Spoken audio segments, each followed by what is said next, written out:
Welcome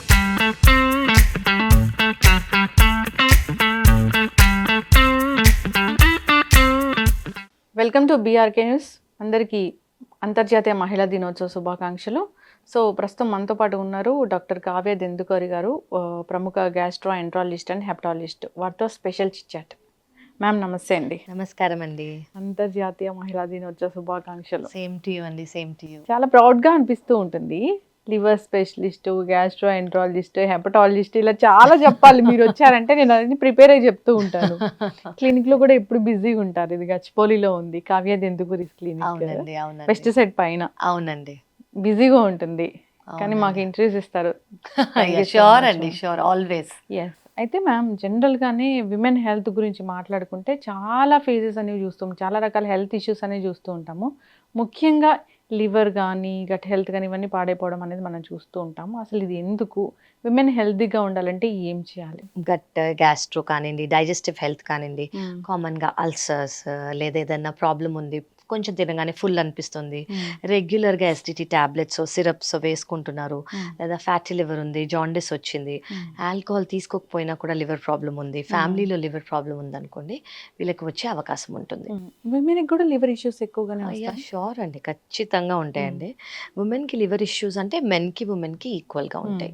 కానీ మనం women గురించి మాట్లాడాలి అంటే ప్రెగ్నెన్సీలో మనం మాట్లాడచ్చు. ఉమెన్కి ప్రెగ్నెన్సీ రిలేటెడ్ లివర్ ఇష్యూస్ అని చెప్పుకుంటే కామన్గా వచ్చేవి ఏంటంటే అందరికీ వచ్చినట్టు వైరల్ హెపటైటిస్.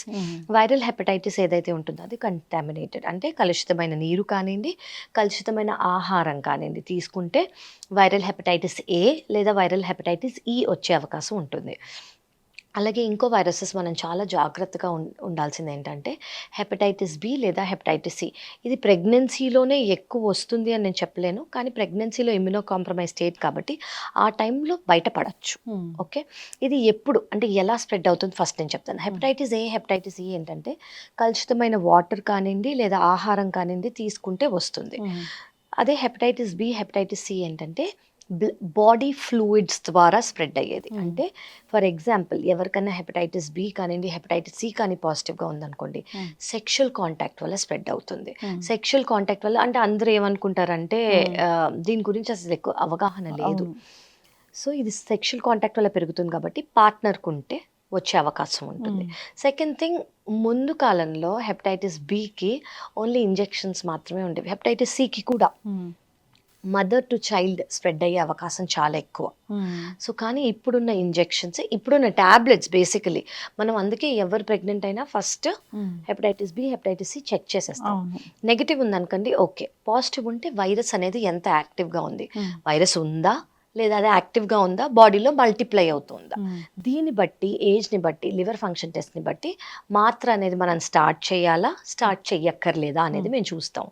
అదే స్టార్ట్ చెయ్యాలి అనుకోండి, ప్రెగ్నెన్సీ సేఫ్ మాత్రలు చాలా ఉన్నాయి. ప్రెగ్నెన్సీ సేఫ్ అంటే ఏంటంటే బేబీకి అదే మదర్కి ప్రెగ్నెన్సీలో హామ్ కాకుండా, బేబీ గ్రోత్కి హామ్ కాకుండా ఉండే మెడికేషన్స్, ప్లస్ పాప లేదా బాబు పుట్టంగానే ఒక ఇంజెక్షన్ కూడా ఇచ్చేస్తాం. ప్లస్ ఎనీవేస్ 15 ఏళ్ల క్రితం వ్యాక్సినేషన్ స్కెడ్యూల్లో హెపటైటిస్ బి వ్యాక్సిన్ లేదు. మనం అందరం కొంచెం పెద్ద అయ్యాక తీసుకున్న వాళ్ళం. కానీ ఇప్పుడు కిడ్స్కి, ఇప్పుడున్న పిల్లలకి ఇమ్యునైజేషన్ స్కెడ్యూల్లోనే హెపటైటిస్ బి వ్యాక్సిన్ ఉంటుంది. సో మనము ఇప్పుడు ఒకవేళ మదర్ హెపటైటిస్ బి పాజిటివ్ అనుకోండి, పుట్టంగానే ఇమ్యూనోగ్లోబులిన్స్ ఇస్తాం, తర్వాత వ్యాక్సిన్ కూడా ఇచ్చేస్తాం. So baby is completely safe. చాలా మంది నా దగ్గరకు వస్తారు, హెపటైటిస్ బి పార్ట్నర్కి ఉందనుకోండి, పార్ట్నర్తో గొడవలు కానివ్వండి, పార్ట్నర్తో విడిపోవటం కానివ్వండి, అవన్నీ చేస్తారు. అసలు అలాంటివి అవసరం లేదు, ఇది కంప్లీట్ క్యూర్ ఉంది.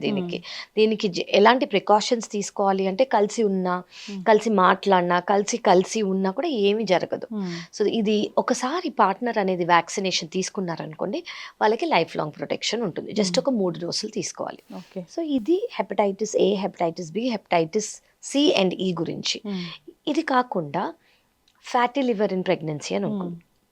Acute fatty liver in pregnancy ఏంటంటే ప్రెగ్నెన్సీలో కూడా కొన్ని బ్లడ్ టెస్ట్లు చేస్తాం, లివర్ ఫంక్షన్ టెస్ట్లు కానివ్వండి, బైల్ యాసిడ్స్ అని కానివ్వండి, అల్ట్రాసౌండ్లో కానివ్వండి, వీటిల్లో ప్లస్ మనం కంప్లీట్ బ్లడ్ పిక్చర్ చూస్తాం. వీటిల్లో మనకి ఏమైనా అబ్నార్మాలిటీ, బేసిక్లీ వీళ్ళు మనకి ప్రజెంట్ అయ్యేది ఎలా అంటే ఇదర్ జాండిస్ ఉండొచ్చు లేదా లివర్ ఫంక్షన్ టెస్ట్లో కొంచెం అబ్నార్మాలిటీస్ కనిపించచ్చు. సో గైనకాలజిస్ట్ జనరల్గా ఆబ్స్టిట్యూషన్ చూస్తూ ఉంటారు. Liver function test, ultrasound through out the pregnancy observe చేస్తూ ఉంటారు. ఆ అబ్జర్వేషన్లో వాళ్ళకి వామిటింగ్స్, నాజియా, అంటే ఇవి చాలా కండిషన్స్ ఉంటాయి అనమాట. ఫస్ట్ ఏంటి, ఒకటి fatty liver in pregnancy, fatty ప్రెగ్నెన్సీలో. ఇంకోటి ఏంటి, హైపరెమిసిస్ గ్రావిడంలో హెల్ప్ సిండ్రోమ్ అని కూడా ఉంటుంది అనమాట. లో ప్లేట్లెట్స్ ఉంటాయి, హీమోలైసిస్ అంటే బ్లడ్ అనీమియా, అంటే మీకు అర్థం కావాలో చెప్పాలంటే హెమోగ్లోబిన్ తక్కువ ఉండొచ్చు, వాళ్ళకి నాజియా ఉండొచ్చు, అంటే vomiting sensation, vomitings through out the pregnancy ఉండే అవకాశం ఉంటుంది. దెన్ ప్లేట్లెట్ కౌంట్స్ చూసారనుకోండి చాలా తక్కువ ఉంటాయి, అంటే సిబిపి. అందుకే కొంతమందికి CBP, platelet count, bile acids, ultrasound. అంటే నన్ను అడిగితే మీ ప్రెగ్నెన్సీలో సేఫ్గా ఉందా లేదా, లివర్ ఫంక్షన్ టెస్ట్ బాగానే ఉందా, లివర్లో ఏదైనా ప్రాబ్లం ఉందా లేదా అంటే ఈ 4 చేసుకుంటే సరిపోతుంది. ఇవి చేసుకుంటే ఈధర్ మీకు అంటే జనరల్లీ ప్రెగ్నెన్సీలో వాంతులు అనేవి చాలా కామన్. ఫస్ట్ ట్రైమిస్టర్లో చాలా కామన్, ఎక్కువ, అంటే ఫస్ట్ 3 నెలల్లో ఎక్కువ ఉంటుంది. సెకండ్ ట్రైమిస్టర్ అండ్ థర్డ్ ట్రైమిస్టర్లో కూడా చాలా ఎక్కువ ఉందనుకోండి, better to get liver function test అని మా దగ్గర హెపటాలజిస్ట్ దగ్గరికి వచ్చారనుకోండి, అంతా బాగానే ఉందా అని. కొంతమందికి ఈ హార్మోన్స్, ప్రెగ్నెన్సీ హార్మోన్స్ వల్లనే కంటిన్యూస్గా నాజియా కానివ్వండి, ఏదైనా ప్రతి వాసనకు కానివ్వండి అనిపిస్తుంది. కానీ ఇవి కూడా చెక్ చేసుకోవాలి. ఈ కండిషన్స్ వైరల్ హెపటైటిస్ కానివ్వండి, ఈధర్ హెల్ప్ సిండ్రోమ్ అని మేము అంటాము. ఇది ఇందాక నేను చెప్పినట్టు, ఇది వీటన్నిటికీ కామన్గా మనకు కనిపించే సిమ్టమ్స్ ఏంటి అంటే, ఇవన్నిటిని మనం ఒకేలాగా డిఫరెన్షియేట్ చేయలేము. ఇది అయితే ఇది, ఇది అయితే బ్లడ్ టెస్ట్లలో మనం డిఫరెన్షియేట్ చేయగలం. కానీ కామన్గా ఉండే సిమ్టమ్ ఏంటంటే కొంచెం వీక్గా అనిపించడం, జాండిస్ రావటం, నాజియా ఉండటం, వామిటింగ్ ఉండటం. కొంతమందికి హెమచ్యూరియా ఉంటుంది, అంటే యూరిన్లో బ్లడ్ వెళ్ళటం. బ్లడ్ టెస్ట్లు చేసామనుకోండి, లివర్ ఫంక్షన్ టెస్ట్, అల్ట్రాసౌండ్లో ఫ్యాటీ లివర్ తెలియటము, లో ప్లేట్లెట్ కౌంట్ కనిపించటము, లేదా బైల్ యాసిడ్స్ అనేవి చాలా ఎక్కువ ఉండటము. సో ఇవన్నీ మనం మానిటర్ చేసుకుంటూ ఉండొచ్చు. ఎందుకు అంటే ఈ ఫ్యాటీ లివర్ ఆఫ్ ప్రెగ్నెన్సీలో దీనికి ఏమవుతుంది అంటే ఇది కొంచెం సీరియస్ అయ్యే అవకాశం ఉంటుంది. సో మనం మానిటర్ చేసుకుంటూ మాత్రలు ఇచ్చు, ఇది ఖచ్చితంగా ట్రీటబుల్, దీనికి భయపడాల్సిన అవసరం లేదు. ఇది ట్రీట్ చేసుకుంటూ కానీ క్లోజ్ మానిటరింగ్ చేసుకుంటూ ఉండాలి. చేసుకుంటూ ఉన్నాం అనుకోండి, బేబీకి కానీ, అంటే దీనివల్ల మనం ఎందుకు ఇది మానిటర్ చేయాలంటే మదర్ అండ్ బేబీకి మార్బిడిటీ దీనివల్ల కొంచెం ఎక్కువ.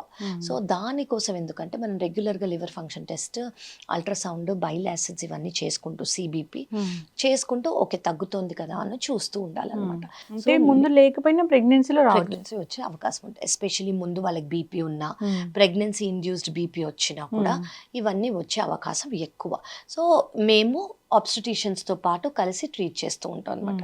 సో ఉమెన్లో పర్టికులర్గా అంటే ఒకవేళ చైల్డ్ బేరింగ్ ఏజ్ అయితే, లేదు అంటే ఇప్పుడు మీరు ఇందాక అడిగిన క్వశ్చన్, ఉమెన్లో ఏది ప్రాబ్లమ్స్, లివర్ ప్రాబ్లమ్స్ రావచ్చు అంటే, ఈ మధ్య మీరు రీసెంట్గా ఒక స్టడీ వినే ఉంటారు, ఐటీ ఎంప్లాయీస్లో 80% ఇంక్రీజ్ ఇన్ ఫ్యాటీ లివర్ ఉంది. ఎందుకు?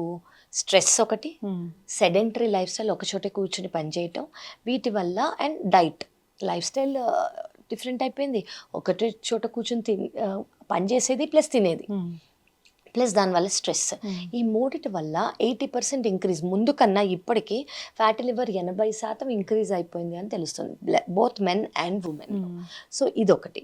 థర్డ్ థింగ్ ఏంటంటే మన సోషల్ లైఫ్ అనేది, ఆల్కహాల్ కన్సంప్షన్ అనేది మెన్ అండ్ ఉమెన్ ఈ మధ్య ఈక్వల్గానే చేస్తున్నారు. సో ఇది కానీ తెలుసుకోవాల్సింది ఏంటంటే, ఉమెన్ మెటబాలిజం ఏదైతే ఉంటుందో, ఇప్పుడు మెన్ ఫర్ ఎగ్జాంపుల్ 1% ఆల్కహాల్ తీసుకున్నారనుకోండి, వాళ్ళకి 1% ఎఫెక్ట్ వచ్చింది అనుకోండి, ఉమెన్ అదే 0.5% తీసుకున్నా కూడా 10% దాని బ్యాడ్ ఎఫెక్ట్స్ వచ్చే అవకాశం ఉంటుంది. సో ఉమెన్కి మెటబాలిజం కానివ్వండి, ఉమెన్ని ఈ డైజెస్టివ్, ఈ మెటబాలిజం ఆఫ్ ఆల్కహాల్ ఉమెన్స్కి బాడీకి చాలా డిఫరెంట్గా ఉంటుంది మెన్ బాడీ కన్నా. సో దానివల్ల వాళ్ళు తెలుసుకోవాల్సింది ఏంటంటే, ఈక్వల్ మెటబాలిజం కాదు, వీళ్ళిద్దరికి డిఫరెంట్గా ఉంటుంది. కాబట్టి మెన్ అండ్ ఉమెన్కి ఒకవేళ మనం కంపేర్ చేస్తే ఇద్దరు ఈక్వల్ అమౌంట్ ఆఫ్ ఆల్కహాల్ తీసుకున్నా అదే ప్రాబ్లం ఉమెన్లో ఎక్కువ ఉంటుంది, మెన్లో తక్కువ ఉంటుంది. సో ఈ మధ్య సోషల్ లైఫ్ అనుకోవచ్చు, మన కల్చర్ అలా అయిపోయింది, వీవ్ బికమ్ వెరీ వెస్టర్న్ అని అనుకోవచ్చు, లేదా అదొక లైఫ్ స్టైలే అయిపోయింది అని అనుకోవచ్చు. వీక్ డేసే కాదు, వీకెండ్స్, ఎప్పుడైనా వీక్ డే, మార్నింగ్, ఈవినింగ్ ఏమీ లేదు. ఈ మధ్య మనం చాలా వెస్టర్నైజ్ అయిపోయాం కాబట్టి ఆ కల్చర్ అనేది చాలా ఇంక్రీజ్ అయిపోయింది. అండ్ దాంతోపాటు వీఆర్ హ్యావింగ్, ఇప్పుడు ఫర్ ఎగ్జాంపుల్ హైదరాబాదే అనుకోండి, ఆల్కహాల్తో పాటు బిర్యానీ కంపల్సరీ. సో అంత ఆల్కహాల్తో పాటు అంత క్యాలరీ ఫుడ్ తీసుకుంటున్నాం అనుకోండి, ఫ్యాటీ లివర్ వచ్చే అవకాశం చాలా ఎక్కువ. సో ఫస్ట్ ఉమెన్కి వచ్చే ప్రాబ్లం ఏంటంటే women and men same alcohol amount తీసుకున్నా కూడా దానివల్ల వచ్చే ప్రాబ్లం ఉమెన్లో ఎక్కువ ఉంటుంది. ఎందుకంటే వాళ్ళని దాన్ని ఎలా మెటబలైజ్ చేస్తారో అది చాలా డిఫరెంట్ అనమాట. సెకండ్ థింగ్ ఏంటంటే దాంతో తీసుకునే డైట్, ఆ డైట్ అనేది హై క్యాలరీ డైట్ తీసుకుంటారు కాబట్టి దానివల్ల ఫ్యాటీ లివర్ వస్తుంది, లేదా హార్ట్లో ప్రాబ్లం. ఈ మధ్య చాలా వింటున్నాం యంగ్ స్ట్రోక్స్ అని, యంగ్ హార్ట్ అటాక్స్ అని. ఎస్, ఒక రీజన్ ఏంటంటే ఫెమిలియల్, అంటే ఫ్యామిలీ హిస్టరీ ఉందంటే వచ్చే అవకాశం ఉంది. సెకండ్ ఏంటంటే మన లైఫ్ స్టైల్, మన ప్రాసెస్ ఫుడ్, మన saturated fats, deep fried foods, reused ఆయిల్స్లో తింటున్న ఫుడ్.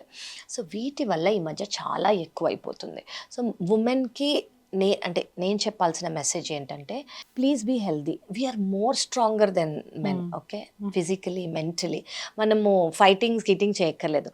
ఒక చోట ఉండి హాయిగా, ఒకవేళ మనం పీస్ఫుల్గా ఉన్నాం అనుకోండి, మన ఫ్యామిలీ ఇంకా చాలా పీస్ఫుల్గా ఉంటుంది. మనం హెల్దీ ఉంటే అంటే we are like the care takers of the house కదా.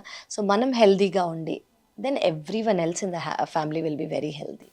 సో ఈ బేసిక్ నేను చెప్పేది ఏంటంటే ఇయర్లీ వన్స్ ఒక లివర్ ఫంక్షన్ టెస్ట్, ఒక్క ultrasound, that is more than enough అండి. దీంట్లో మీ లివర్ ఫంక్షన్ అనేది ఎలా ఉంది, బేసిక్ ఇన్ఫర్మేషన్ అనేది మనకు వచ్చేస్తుంది.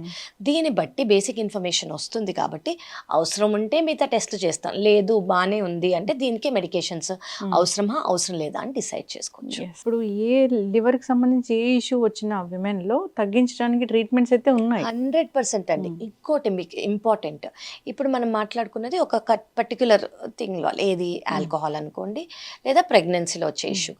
ఉమెన్లో autoimmune disease middle aged ఉమెన్లో వచ్చే అవకాశం ఉంది.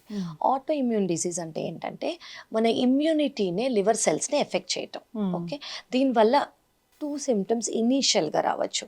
అంటే ఇది పర్మనెంట్ లివర్ డ్యామేజ్ వరకు కూడా వెళ్ళొచ్చు, సిరోసిస్కి వెళ్ళొచ్చు, లివర్ ఫెయిల్యూర్కి కూడా వెళ్ళొచ్చు, వీళ్ళలో లివర్ ట్రాన్స్ప్లాంట్ అయ్యే అవకాశం ఉంటుంది. అంటే ఆటో ఇమ్యూన్ లివర్ డిసీజ్ అనేది మెన్ కన్నా ఉమెన్, ఎస్పెషలీ మిడిల్ ఏజ్ ఉమెన్లో వచ్చే అవకాశం ఎక్కువ.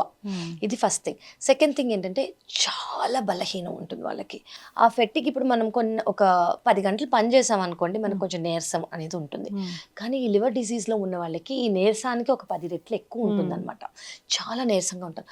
కొంతమందికి ఇచ్చింగ్ చాలా ఎక్కువ, బాడీ అంతా ఇచ్చింగ్ అనేది ఎస్పెషలీ నైట్ పూట ఎక్కువ ఉంటుంది. థర్డ్ థింగ్ ఏంటంటే కొంతమందికి ఉండొచ్చు, ఉండకపోవచ్చు, పేల్ కలర్డ్ స్టూల్ అని అంటాము. పేల్ కలర్డ్ స్టూల్ అంటే కొంచెం క్లే కలర్డ్ స్టూల్స్. ఇవన్నీ ఉంటే మీకు ఏమన్నా ఇచ్చింగ్ అనేది ఉంది, చాలా బలహీనంగా ఉంది, మజిల్ లాస్ అవుతుంది అంటే ఒక్కసారి లివర్ ఫంక్షన్ మా దగ్గరకు వస్తే liver function test, auto immune profile అని ఒకటి చేస్తాం. వాటిల్లో ఉందనుకోండి, జనరలీ మేము చేస్తాం ఏంటంటే లివర్ ఫెయిల్యూర్లో లేదు అని అనుకోండి, ఈ ఇమ్యూనిటీని కొంచెం సప్రెస్ చేయడానికి ట్రై చేస్తాం. ఇమ్యూనిటీ చాలా ఎక్కువగా యాక్ట్ చేస్తుంది కాబట్టి అది కొంచెం సప్రెస్ చేస్తే లివర్ సెల్స్ ప్రొటెక్ట్ అవుతాయి. సో అది జాండిస్ కానివ్వండి ఇవన్నీ కొంచెం తగ్గుతాయి అనమాట. తగ్గాయి అనుకోండి వాళ్ళు కొంచెం బెటర్ అవుతారు. అలాగే చాలా మందిని మేము ఇదే మెడికేషన్స్ మీద చాలా ఇయర్స్ మనం చూడొచ్చు. కానీ కొంతమంది లివర్ ఫెయిల్యూర్లో కూడా వెళ్ళే అవకాశం ఉంటుంది. లివర్ ఫెయిల్యూర్ అనేది వెళ్ళారనుకోండి ఖచ్చితంగా లివర్ ట్రాన్స్ప్లాంట్ అనేది చేయాలి. సో ఇందులో డిఫరెన్స్ ఏం లేదు మెన్కి ఉమెన్కి, ఇది సేమే. కానీ auto immune disease especially PSC అని ఉంటాయి, పీబీసీ అని ఉంటాయి, ఆటో ఇమ్యూన్ లివర్ డిజీజ్ అని ఉంటాయి. ఇది ఉమెన్, మిడిల్ ఏజ్ ఉమెన్లో చాలా కామన్. ఖచ్చితంగా మ్యామ్. ఒక 40 years తర్వాత, ఎగ్జాక్ట్లీ 40 years తర్వాత మిడిల్ ఏజ్ ఉమెన్లో ఇది వచ్చే అవకాశం ఉంది. ఇది వైరల్ హెపటైటిస్ ఏ అంత కామన్ కాదు, కానీ మిడిల్ ఏజ్ ఉమెన్లో ఒకవేళ లివర్ ప్రాబ్లం వచ్చిందంటే మనం ఇది సస్పెక్ట్ చేయాలి. ఓకే, ఎస్ ఖచ్చితంగా మనం జాగ్రత్తలు అయితే తీసుకోవాలని కోరుకున్నాం. ఇప్పుడు ప్రెగ్నెన్సీ ప్లాన్ చేసుకుంటున్నారు అన్నప్పుడు ఈ లివర్కి సంబంధించిన టెస్ట్లన్నీ కూడా చేయించుకోవాల్సింది. ఖచ్చితంగా చేసుకోవాలండి. ప్రెగ్నెన్సీ అంటే ఇప్పుడు మీరు ప్రెగ్నెన్సీ అనేది మొత్తం బాడీ అంతా బాగుండాలి, అన్ని ఆర్గన్స్ ఇన్వాల్వ్ అవుతాయి, మీతో పాటు బేబీ గ్రోత్ కూడా చాలా ఉంటుంది. సో జస్ట్ ఒక హెల్త్ చెకప్ చేయించుకోవాలి. ఐఎమ్ సో షూర్ ఆబ్స్టిషియన్స్ సజెస్ట్ చేస్తారు. చేయలేదు అనుకోండి ఒక ఫుల్ బాడీ హెల్త్ చెకప్, మీ లివర్ ఎలా ఉంది, మీ అల్ట్రాసౌండ్లో లివర్ ఎలా ఉంది, మీ లివర్ ఫంక్షన్ టెస్ట్లు ఉన్నాయి, షుగర్ అంటే ఉంటే అది కంట్రోల్లో పెట్టుకోవటము, కొలెస్ట్రాల్, థైరాయిడ్ ఇవన్నీ కంట్రోల్లో పెట్టుకుని లివర్ హెల్త్ చూసుకుంటే వెరీ ఇంపార్టెంట్. నేను ఒకటి ఇంటర్వ్యూలో విన్నాను మ్యామ్, సో గ్యాస్ట్రిక్ ఇష్యూ ఉంటే కూడా గుండె జబ్బు వస్తుందంట. నా దగ్గరకు వచ్చే 100%లో అట్లీస్ట్ ఒక 40% ఏంటంటే చెస్ట్ పెయిన్తో వస్తారు. చెస్ట్ పెయిన్ ఏంటంటే దీన్ని మేము ఏటిపికల్ చెస్ట్ పెయిన్ అంటాం. జనరల్లీ చెస్ట్ పెయిన్ అంటే ఏంటి, హార్ట్ అటాక్, హార్ట్ పెయిన్, లేదంటే మయోకార్డియల్ ఇన్ఫాక్షను, ఇది హార్ట్ రిలేటెడ్. కానీ ఇలా చెస్ట్ పెయిన్తో వచ్చిన వాళ్ళు ఈసీజీ చేస్తాం, ఎక్కువ చూస్తాం, కార్డియాలజిస్ట్ చూసి అంతా నార్మల్ ఉందంట. కానీ ఇది ఎసిడిటీ లేదా గ్యాస్ట్రైటిస్ వల్ల వచ్చే పెయిన్. ఇది ఎంత సివియర్గా ఉంటుందంటే చాలా మంది ఐసీయూలో ఉంటారు, అంత సివియర్ పెయిన్. కానీ ఇది దేని వల్ల వస్తుందంటే డైట్, లైఫ్ స్టైల్ లేదా అల్సర్ లేదా హెచ్ పైలోరీ బ్యాక్టీరియా లేదా స్ట్రెస్, వీటి వల్ల చెస్ట్ పెయిన్. ఒకవేళ అంటే ఎవరికైనా ఫస్ట్ చెస్ట్ పెయిన్ వస్తే గ్యాస్ట్రో దగ్గర రావకూడదు, ఫస్ట్ కార్డియాలజిస్ట్ దగ్గరికి వెళ్ళాలి. కార్డియాలజిస్ట్ ఓకే మీ హార్ట్ బాగానే ఉంది అని అంటే అప్పుడు మేము చూస్తాం. మేము చూసి ఎస్ మీరు ఇందాక అన్నట్టు చెస్ట్ పెయిన్ లాగానే వస్తుంది, ఇది చాలా మంది ఇది చెస్ట్ పెయిన్ అనే అనుకుంటారు, హార్ట్ రిలేటెడ్ అనే అనుకుంటారు. కానీ ఇది గ్యాస్ట్రైటిస్ లేదా అసిడిటీ రిలేటెడ్. ఇది మేము ట్రీట్మెంట్ ఇచ్చి ఎండోస్కోపీ చేసి ఓకే ఇది ఏంటి ప్రాబ్లము, ఇది బ్యాక్టీరియా వల్ల వచ్చిందా, అల్సర్ ఏమన్నా ఉందా, లేదా రెడ్నెస్ ఉందా, ఇన్ఫ్లమేషన్ ఉందా అని దాన్ని ట్రీట్ చేసి అప్పుడు ఈవెన్చువల్గా అంతా తగ్గిపోతాయి. ఎస్ అంటే ఈ ఇంటెస్టైన్స్లో ఆ డైజెస్టివ్ సిస్టమ్ పాడైపోవడానికి, మీరంటున్న గట్ హెల్త్ పాడైపోవడానికి మేము తింటున్న ఆహారమే ప్రధాన కారణం. 100%. ఎస్పెషలీ ఈ మధ్య కాలంలో అండి మనం బయట కొనుక్కున్నవి కూడా ఎస్పెషలీ ప్యాకేజ్డ్ ఫుడ్స్ అంతా రాస్తారు, డైట్ అని రాస్తారు, నో షుగర్ అని రాస్తారు, కలర్స్ లేవంటారు, ప్రిజర్వేటివ్స్ లేవంటారు. ఇవన్నీ మనకు అర్థమయ్యే లాంగ్వేజ్. కానీ ఇంగ్రీడియంట్స్ లిస్ట్ చూడటం చాలా ఇంపార్టెంట్.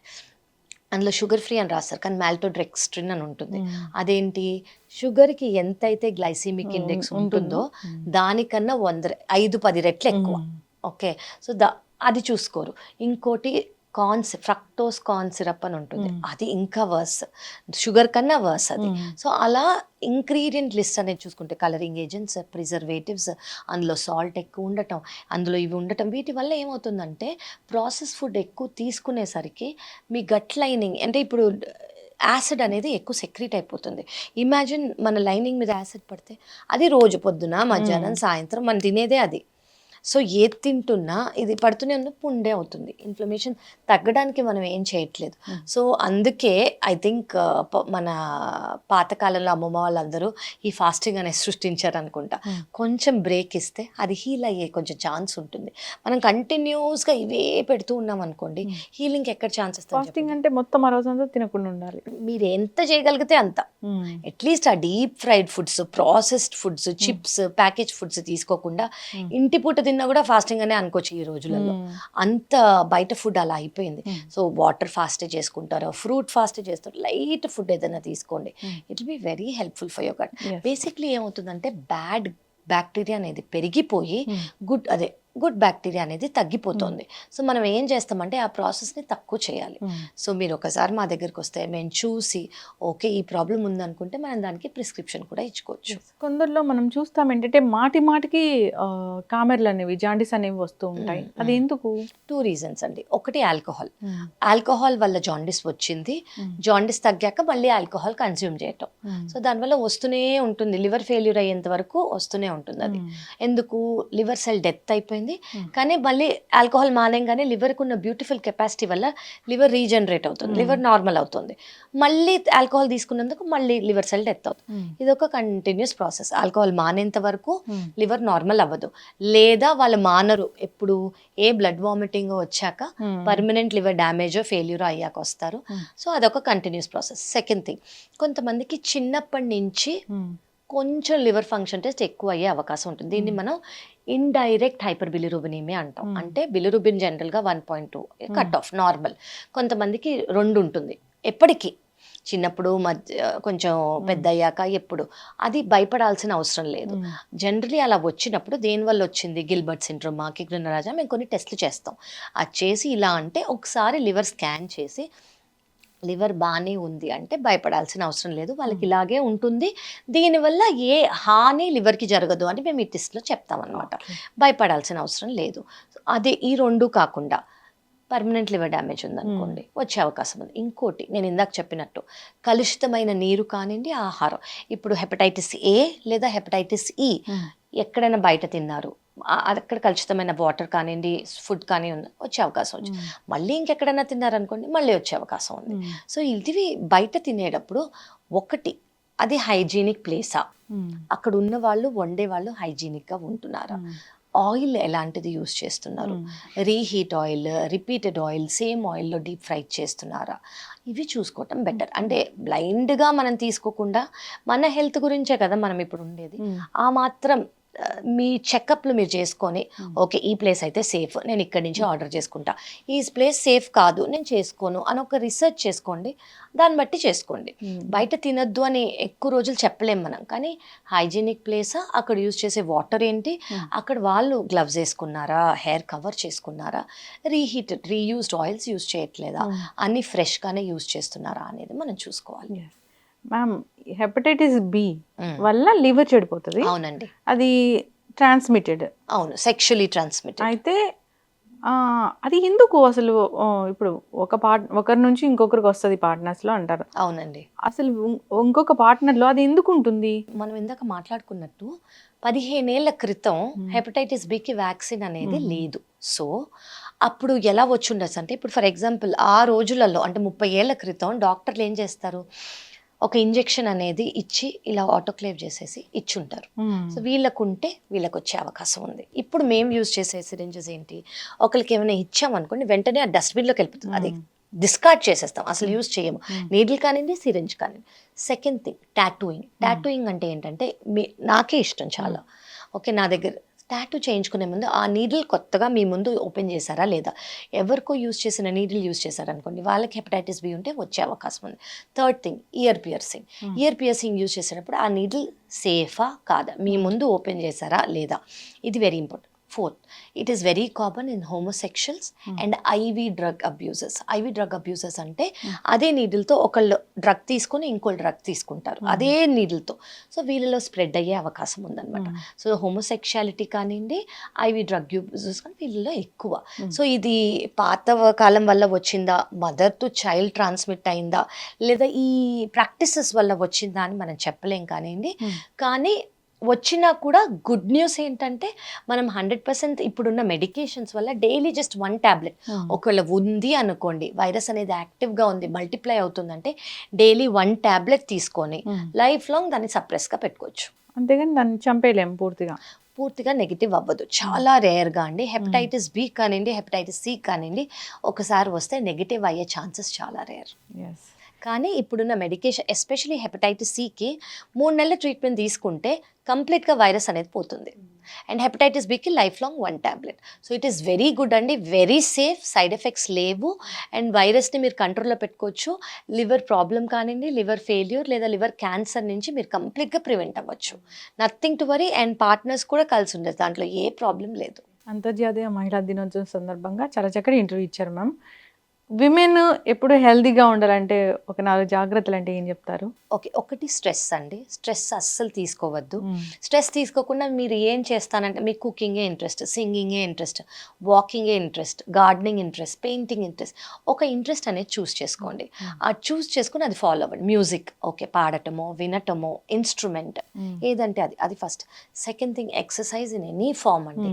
ఎక్సర్సైజ్ ఇన్ ఎనీ, అది yoga, exercise, pilates, zumba, dance చేయటం ఇష్టం, ఏదంటే అది చేసుకోవటం వెరీ మచ్. థర్డ్ థింగ్, మీరు బయటికి వెళ్ళలేరు, జుంబాకి వెళ్ళలేరు, వర్కౌట్కి వెళ్ళలేరు, జిమ్కి వెళ్ళలేరు, స్టెప్స్ పెట్టుకోండి.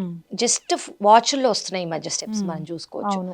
1000 స్టెప్లతో స్టార్ట్ చేయండి, మెల్లమెల్లగా ఇంక్రీజ్ చేసుకోండి. అండ్ మీకు నచ్చింది చేసుకోవటం is very important. Restrictive feel అవ్వకుండా మీకు నచ్చింది చేసుకుంటే, ఇప్పుడు మనం ఇంటర్నల్గా హ్యాపీగా ఉన్నాం అనుకోండి, ఎక్స్టర్నల్గా హెల్త్ కూడా చాలా హ్యాపీగా ఉంటుంది. చక్కటి ఇన్ఫర్మేషన్ మ్యామ్.